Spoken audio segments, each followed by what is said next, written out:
real estate agents. Welcome to the Weekly Closer. I'm your host, Jeff Underwood, along with my co-host, Joey Sampaga, and we are the Real Estate Marketing Maniacs. How you doing, Joey?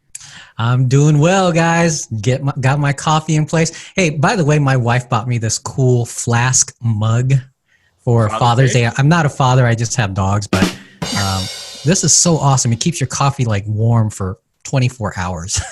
Wow. You have a special coffee in there? I do. You want to share? Dark coffee. Yeah, it's just French. Dark French. Oh, okay. I thought it was some special pour over something, whatever. No, not. I'm too lazy to make it since we have it here at the complex. That's funny.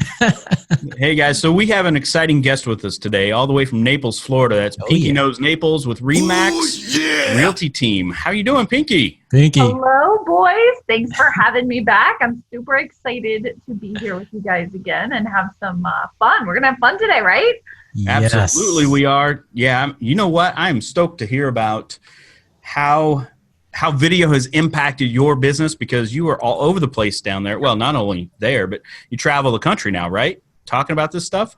I do. I've been so blessed and honored that people across the country, other real estate agents, other mortgage companies, they want to know how to use video to grow their business. And then actually, you know what, my favorite class to teach is to teach them how to create the video on their phones, because so many of us are like, I don't even know how to do the video. And so I get to sit down with them and show them like, okay, so you press this button and you do this, and this is how you create a video. So I give them the ingredients to creating a great video. And so it's been awesome, because then I go onto social media and I see like the results. I see everybody doing it and I'm like, yes, it's working. It's great.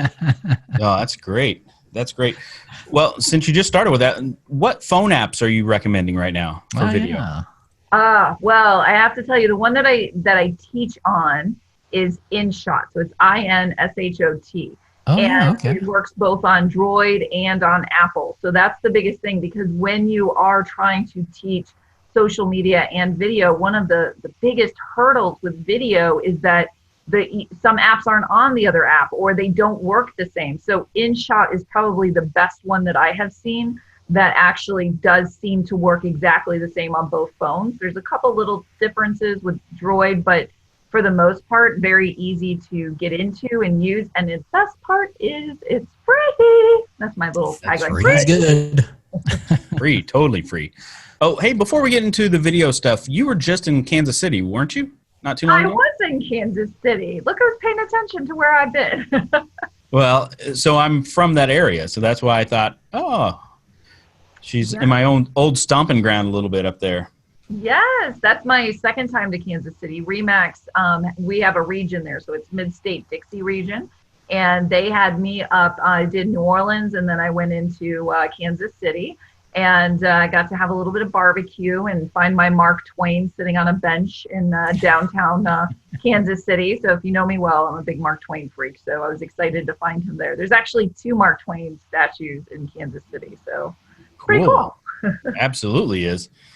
Well, why don't we jump into last time we had you on, you were only in the Naples area or market for, I want to say just over a year. Mm-hmm. It's been what now? Maybe 3 years that you've been there? It'll be 4 years that I have moved to Naples in August. So 3.5 years as an active agent within this area. I was an active agent in the Tampa area prior. Got it. Well, why don't you share with us and the agents that are listening and watching how video has really impacted your brand, your business there in Naples, even potential referral business that you've generated now? Well, on the referral note, like the ability to do video and put myself out there has become so large that beyond just the scope of me being a Remax agent and my Remax agent following me, all kinds of agents following me. So like right now, I'm working a referral from an agent that's a Berkshire Hathaway up in the DC area. I'm working on another one that is with an EXP agent out of Jacksonville. So, doing the video got me out in front of so many different types of agents, not just my own Remax referral agents, who I love, don't get me wrong. But I mean, that's when anybody thinks of Southwest Florida, from Cape Coral to Marco Island, Naples, Fort Myers, they ask me first, like, hey, do you know anybody? I'm like, oh, that's me. So, even then, if I can't help them, then I've got, this great office where I have other agents that can help them as well. So I'm all about growing the community together. So, I don't care if you're Berkshire Hathaway or Sotheby's or whoever. It's about getting the deal done and making everybody happy and doing a successful transaction. So that's, to me, what's really important. But video has grown for me, that platform in front of other agents. So that's been really helpful. As far as my business goes, it's been really interesting to watch how video has evolved, because when we first talked, it was Facebook Live. And now everybody's trying to do Facebook Live, and some people are going, I can't get any traction. And it's because so many people are doing Facebook Live. And now you got to be more strategic about when you do a Facebook Live and what you're talking about. And don't just go live to do an open house. You've got to do live for other things to get people interested in looking at your stuff. That's what it comes down to, is getting their eyeballs and getting their attention onto your page. And it's hard for people because they don't understand that, you can't just throw things up on social media and think that that's going to get you business. You got to be strategic, and that's marketing. And, that's nothing new, but it's just a new way of doing it. So now video has gone into the Instagram stories world and the Facebook stories world. And holy smokes, is it so much fun. It's a fun way to, it's kind of like, Seinfeld, the show about nothing, right? Sure. Like, that's what I think of my Instagram stories. It's like my show about nothing, and yet it's something, right? So you're showing these little snapshot videos of like nothing going on in your day, and yet it is something, because people are always like coming back and like, oh my gosh, I love that. That's hilarious. Whatever it is. So video has just continued to evolve. And I mean, if you're not doing it, you're missing this huge opportunity of growth. And again, it's free. It's so free. You don't have to have the excuse of, I don't have the money for a videographer. You've got your phone in your hand, guys. You can do it, Absolutely. I think the biggest thing is a lot of agents just feel like they don't have anything to talk about. Yes, content. They're so worried about content. And that's why I said, like, it's a show about nothing. Okay, well, nothing is me taking, I have to go and put a lockbox on a door. Well, there's a story in putting a lockbox on a door. There's a way to educate and entertain your audience by explaining to them why I'm using this type of lockbox. Like, it seems stupid, but I did one. I literally did an Instagram story talking about a lockbox. And I had so many come out to me. So many people message me, and they're like, oh my God, thank God you talked about that, because I'm so tired of those old school lockboxes. They're dangerous. It's there. It's part of your day, and you don't even realize the value that you're providing your client by using an up-to-date lockbox. Yeah, absolutely. So what do you like? What do you like best about Facebook stories and Instagram stories? I mean, what's? I just think it's so fun, because you can add like the stickers, and you can make it really creative, which is always my, finding fun ways to tell your story within the story. You can do interactive polls. You can ask questions of your audience. But what's really key to me, because so many people are like, I don't get it. It disappears in 24 hours. I don't get it.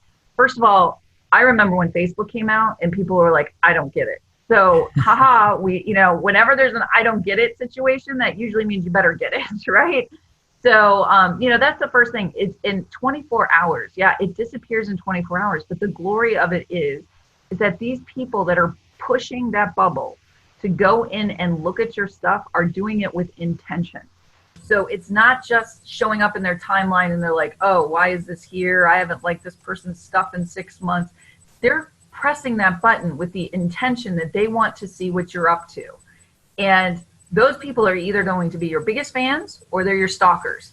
Either way, you're going to know about it, right? So, and it's an ongoing story, and they don't want to miss out, and they don't want to miss the heartbeat of what's going on in your life. And it's just fun. It's a fun place to hang out.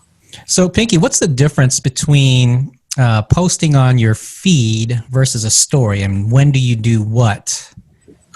Well, your timeline is a little bit more trickier in some sense, because, a lot of people just post random stuff there and it doesn't do so well. So that's where I don't get it. So those are more, you want to be really intentional about what you're posting into that timeline.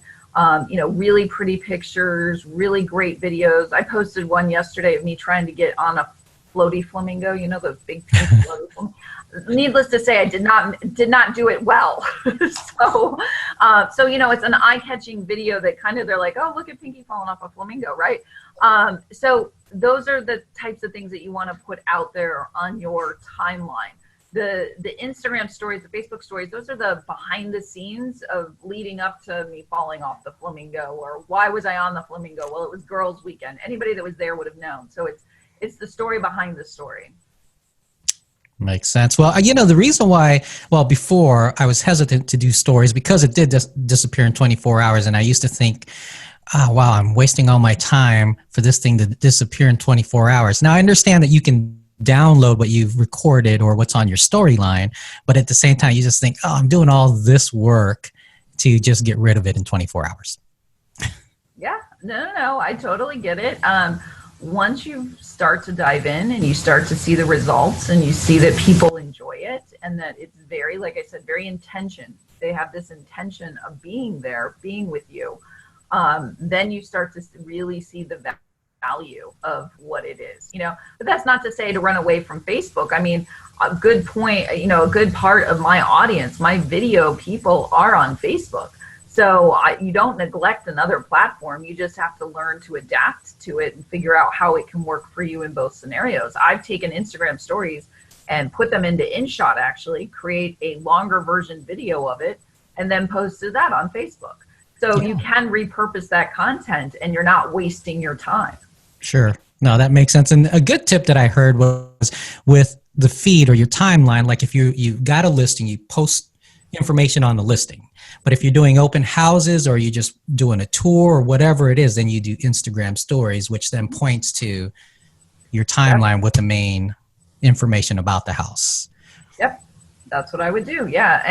And you know, and I think it's just, the timeline is your, when I went to Social Media Marketing World's conference this year, which was a great conference to go to, in San Diego, one lady described it as, I think it was Jen's Trends. She talked about it as it's your blog, it's your, you know, it's your pictures, it's your video, it's your Facebook post. It's all combined into one little type of, you know, what do you call it? A little type of post.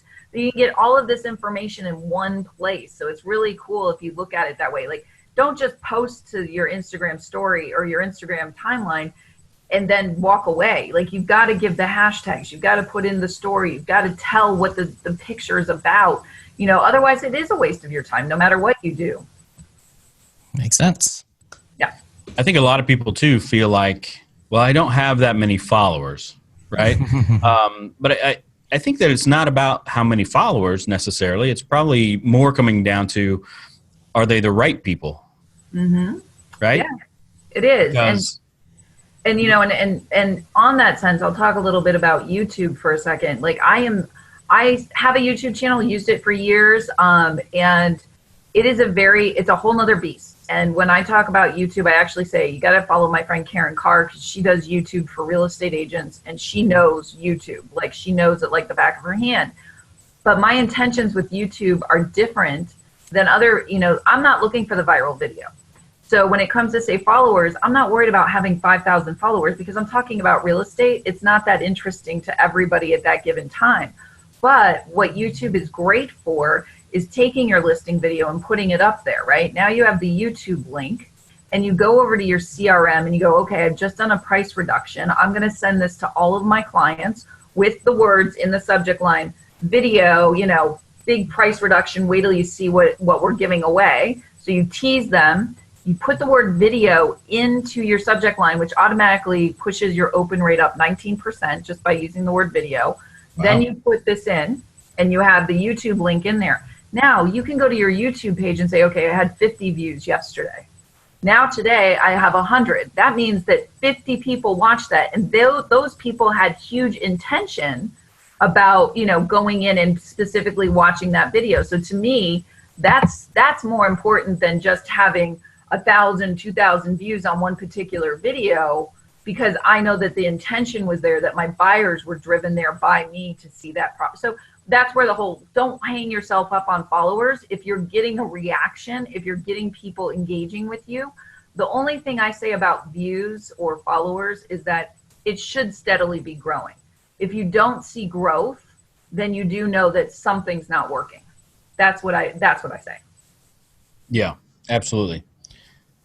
Are there certain types of videos you feel like you get more engagement from? Oh, well, I did this video on Friday, and it was with puppies from the German Shepherd puppy place. Oh, yeah, actually, I think I Yeah. saw that one. Yeah. Oh, yeah. It's been shared like nearly 100 times now.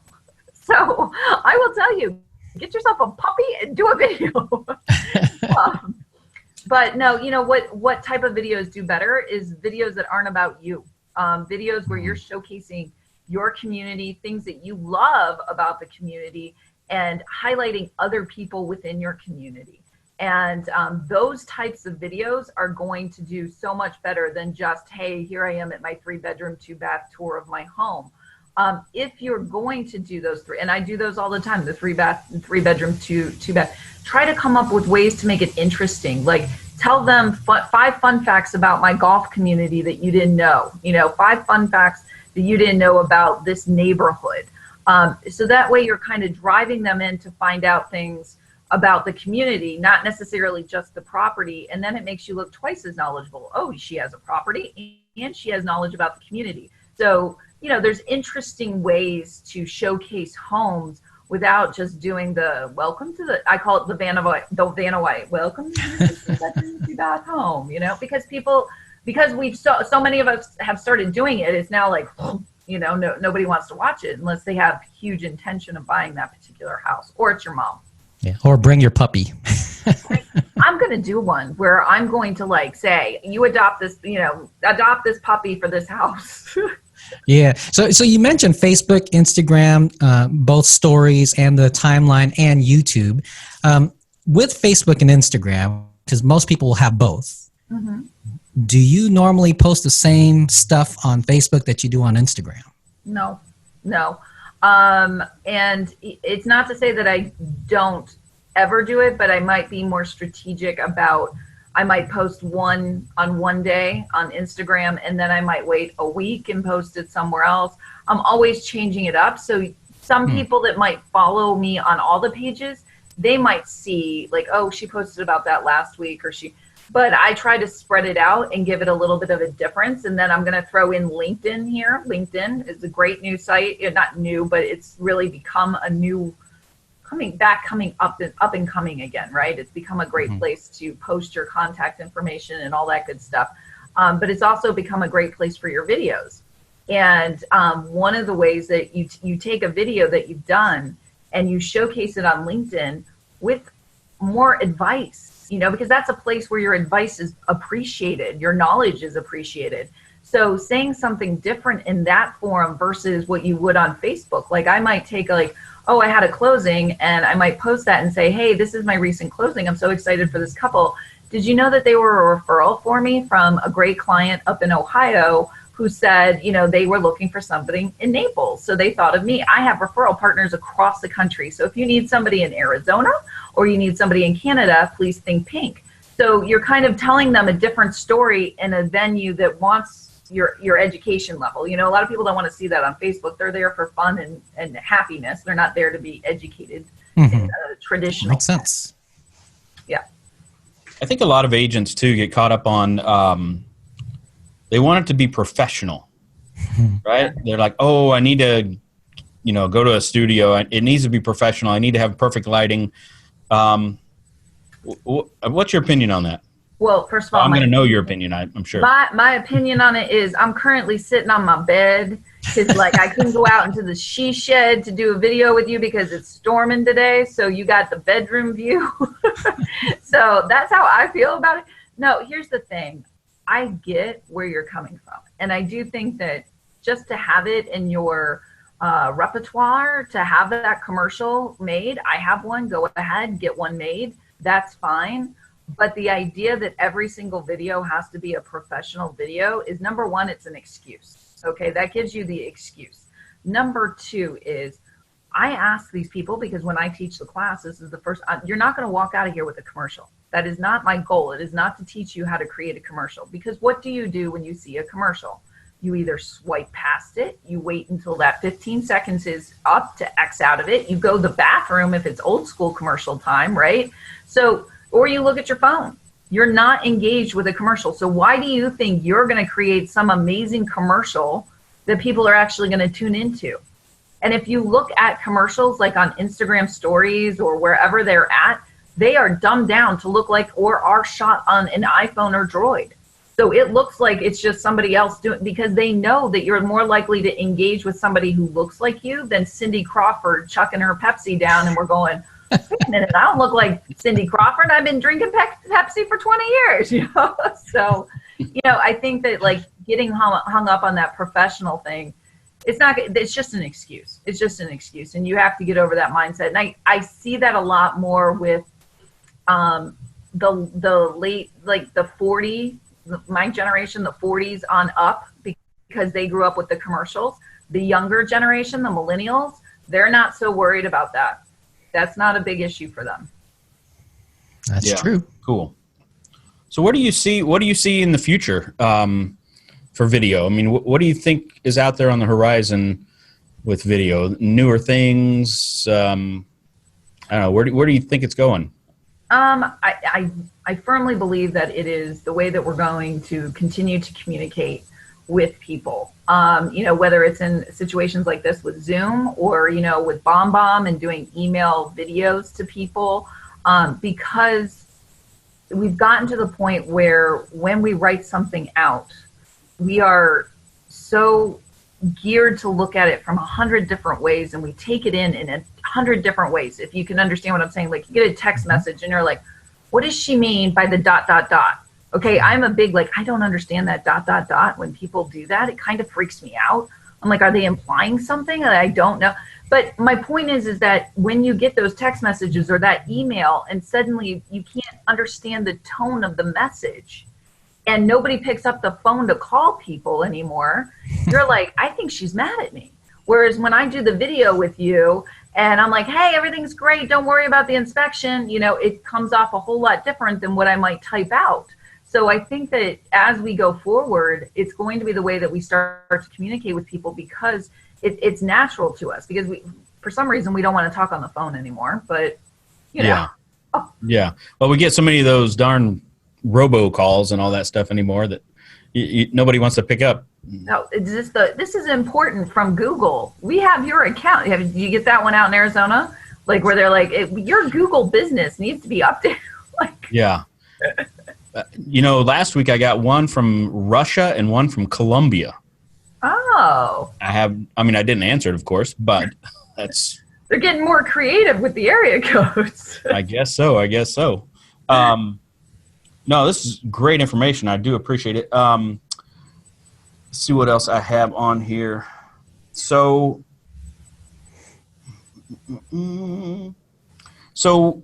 tell me about I know you got a lot of traction with this, what is it? The golf cart that's wrapped now? A slider, right? Slider. So did you just approach them and say, I'd love to wrap this? I mean... Okay, so for those of you that don't know what we're talking about. Oh, yeah.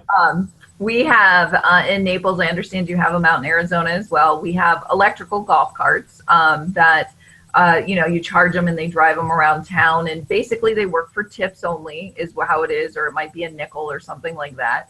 And they take your tourist from, you know, one point of interest to another point of interest. And it's just a way for transportation around like your downtown areas.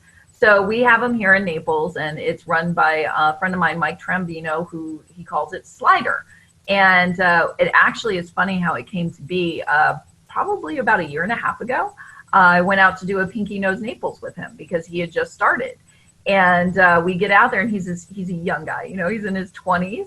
And what do we bond over but Gary Vaynerchuk, right? Like, I'm like, oh, you listen to Gary Vee? I listen to Gary Vee, right? And my husband, Josh, who was not my partner at the time, he was still doing financing. He was with me on this particular Pinky Knows Naples, and so we start driving, and we do this whole episode on there. And afterwards, my husband's like, you know, I think I want to do this a couple nights a week. I think it would be fun. And I was like, oh, go ahead. You know, anything to make you happy, honey. Go ahead, drive the slider. So he started driving with Mike, and they've become really good friends. And we've both been really supportive of each other. So Mike came to me and he's like, I think we should do a slider.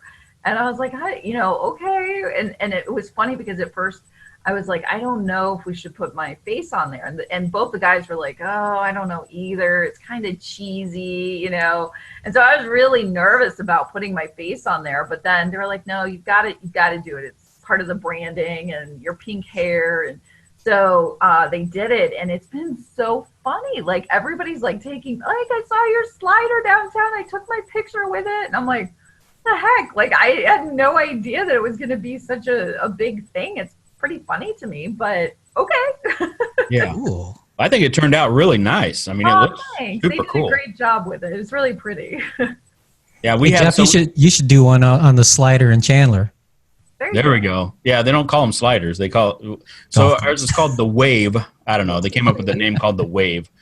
Yeah. So you can call anytime, basically. Well, and it's usually just Thursday, Friday, and then over the weekend. So Thursday after 5 and Friday after 5 and then over the weekend. But yeah, it's free rides. So we just call. They come over to our complex, pick us up, take us downtown.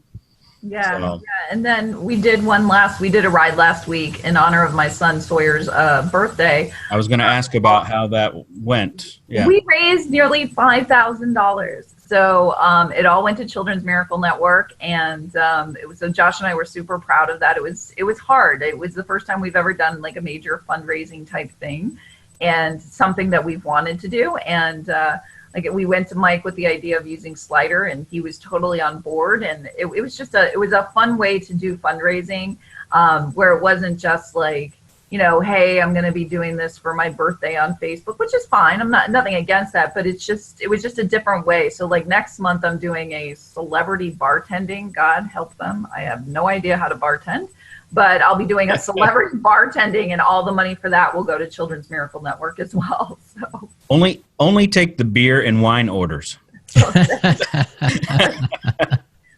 My husband's like, how are you going? I'm like, I have no idea. I have no idea. They told me they would take care of me. I'm just there to be whatever. So that's funny. We shall see.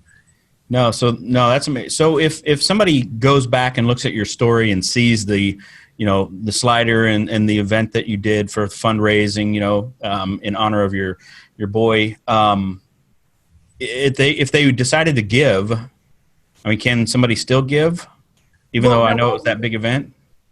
No, what we did is my girlfriend runs, it's called the Gifted Coin, and it's a really great opportunity for people that are looking to do fundraising, similar to GoFundMe, but this is a completely different way of doing it, where people can just text for 24, 48, 72 hours, and they text to the number, and they can donate straight through that. And the majority of our donations came in via text, so it was really cool. And then she takes the money and sends it directly to the charity that you have chosen. She creates a website and everything for it. So really amazing. The Gifted Coin was really cool that way. But next month we will set it up again for the celebrity bartending night. So if you follow me, you'll be able to see it. You can text then as well. Got it. Okay. All right. Awesome. So how's Naples anyway? I know that they got hit by the was it last year? How long ago was it? It'll actually be 2 years in September. It'll be 2 wow, years. Time flies. It does. No, I have to tell you, it's a Floridian, grown up here, like up and down the West Coast. I've been through lots of hurricanes in different parts of Florida, and Naples is darn good about getting this place up and running and making sure it looks good. Now, I mean, we still went 10 days without electricity, which is a long 10 days. But I mean, streets were clear, debris was out of here. They were not, like sometimes you go by and months later, you see still trash or, no, that was all cleaned up. It is looking good. Oh, that's great. It is. Well, I tell you what, you've covered all my questions. Joey, you have anything else? No, I guess the only other thing is if you can probably leave our audience maybe some tips on what they can do to either get started, or if they're already doing it, how they can make it more effective with video and social media. Well, one of the things, and I think, Jeff, you asked me this at the beginning, and I didn't answer it completely. So, 2 years now later since last time we talked or what have you, and I was just starting out, a lot of people want to know, what is your return on investment with doing social media and video? And I don't know why we are so hung up on these numbers, because you couldn't give me numbers if it was a newspaper ad or it was a TV ad or what have you. But for some reason now with social media, we have to know what our ROI is. And it's not something that I like to run around touting, like, oh, I've made this much or on this, level real estate agent or what have you, because I really think that we all are the same in some respects, and we don't need to be running around being, loud about all that stuff. Just my opinion. But in the sake of, explaining to you that over the last, 3 years that I've been an active agent here, I have not done any of the real traditional stuff like postcards and newspaper ads or any of those things. I really focused mainly on video and social media marketing. And in the last year, from 2017 to 2018, I tripled my income and doubled my transactions. And then as far as coming up on here in June, just here in June, I've already made what I made for the entire year last year. And while my transaction number is about the same, that means that my house price point went up exponentially. So it does work to put yourself out there. Great job. Yeah, that's awesome. Thank you. You should celebrate that.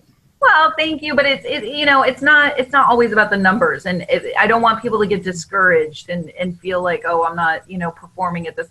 Like, I have a long way to go. It's a long road, but I want people to know that it does work, and that you're going to put yourself out there, and you're going to feel like people are going to say stupid things to you. Okay, they're just going to do it. It's the nature of a human being, and for some reason they get louder behind the keyboard.